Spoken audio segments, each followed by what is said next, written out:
मंडळी, आपण जे किंडर जॉय खातो त्यामागं फक्त कोणती कंपनीच नाही तर शरद पवार आहेत. हो, बरोबर ऐकलत. तर त्याचं झालं काय, की मी असंच एकदा माझ्या भाचीला दुकानात घेऊन गेलो होतो. दुकानात पाऊल ठेवल्या ठेवल्या तिनं किंडर जॉयकडे बोट केलं आणि काकांनी ते किंडर जॉय देताना असं काही सांगितलं जे तुम्हालाही सविस्तर मिळालं पाहिजे.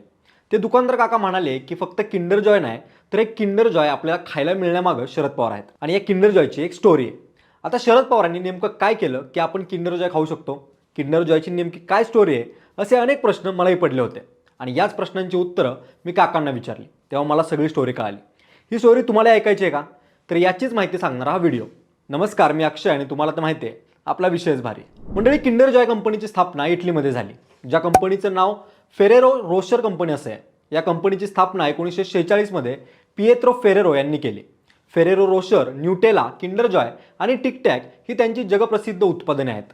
त्याचबरोबर ही कंपनी जगातील 3ऱ्या क्रमांकाची सर्वात मोठी चॉकलेट उत्पादक कंपनी आहे.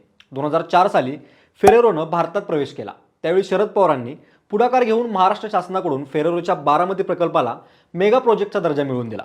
यामुळे कंपनीला कर सवलती आणि जमिनीच्या बाबतीत मोठे फायदे मिळाले. पायाभूत सुविधांची खात्री परदेशी कंपन्यांना वीज आणि पाण्याची मोठी चिंता असते, मात्र पवारांनी ही चिंता दूर केली.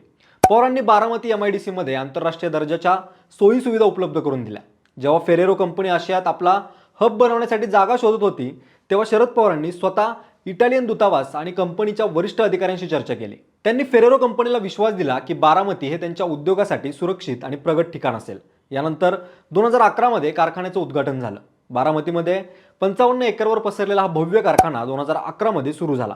आज इथं किंडर जॉय आणि टिकटॅकचं मोठं उत्पादन आहे. मंडळी, वर्षानुवर्ष आखलेल्या एका शांत पण ठोस मास्टर प्लॅनमुळे Ferrero Rocher Kinder Joy company इटलीमधून भारतात आणि त्यानंतर बारामतीमध्ये आली. जेव्हा फेरेरोनं भारतात मॅन्युफॅक्चरिंगचा विचार केला तेव्हा बारामतीचं नाव अचानक पुढे आलं. कारण तिथं आधीच रस्ते, वीज, पाणी व्यवस्थापन यांचं मजबूत जाळं उभं होतं, ज्यामुळं परदेशी कंपन्यांसाठी बारामती एक लो रिस्क डेस्टिनेशन बनलं होतं. हे सगळं घडलं शरद पवारांच्या दूरदृष्टीमुळं. कारण शरद पवारांचं गणित साधं होतं. ते म्हणतात, उद्योग तिथंच येतात जिथं इन्फ्रास्ट्रक्चर आधीच तयार असतं. त्याचबरोबर पवारांनी असाही विचार केला की इथंच थांबून उपयोग नाही. म्हणूनच पवारांनी उद्योगांसोबतच इंजिनिअरिंग कॉलेजेस, मॅनेजमेंट इन्स्टिट्यूट्स आणि ट्रेनिंग सेंटर्स उभे केले, जेणेकरून कंपन्यांना बाहेरून माणसं आणावी लागणार नाहीत. उद्योग तेव्हाच टिकतो जेव्हा त्याला शिक्षणाचा भक्कम पाया असतो. ही शरद पवारांची भूमिका होती. मंडळी, Ferrero Rocher Kinder Joy company भारतात आणण्यामागं नकारात्मक राजकारण नसून विकासाचं राजकारण होतं.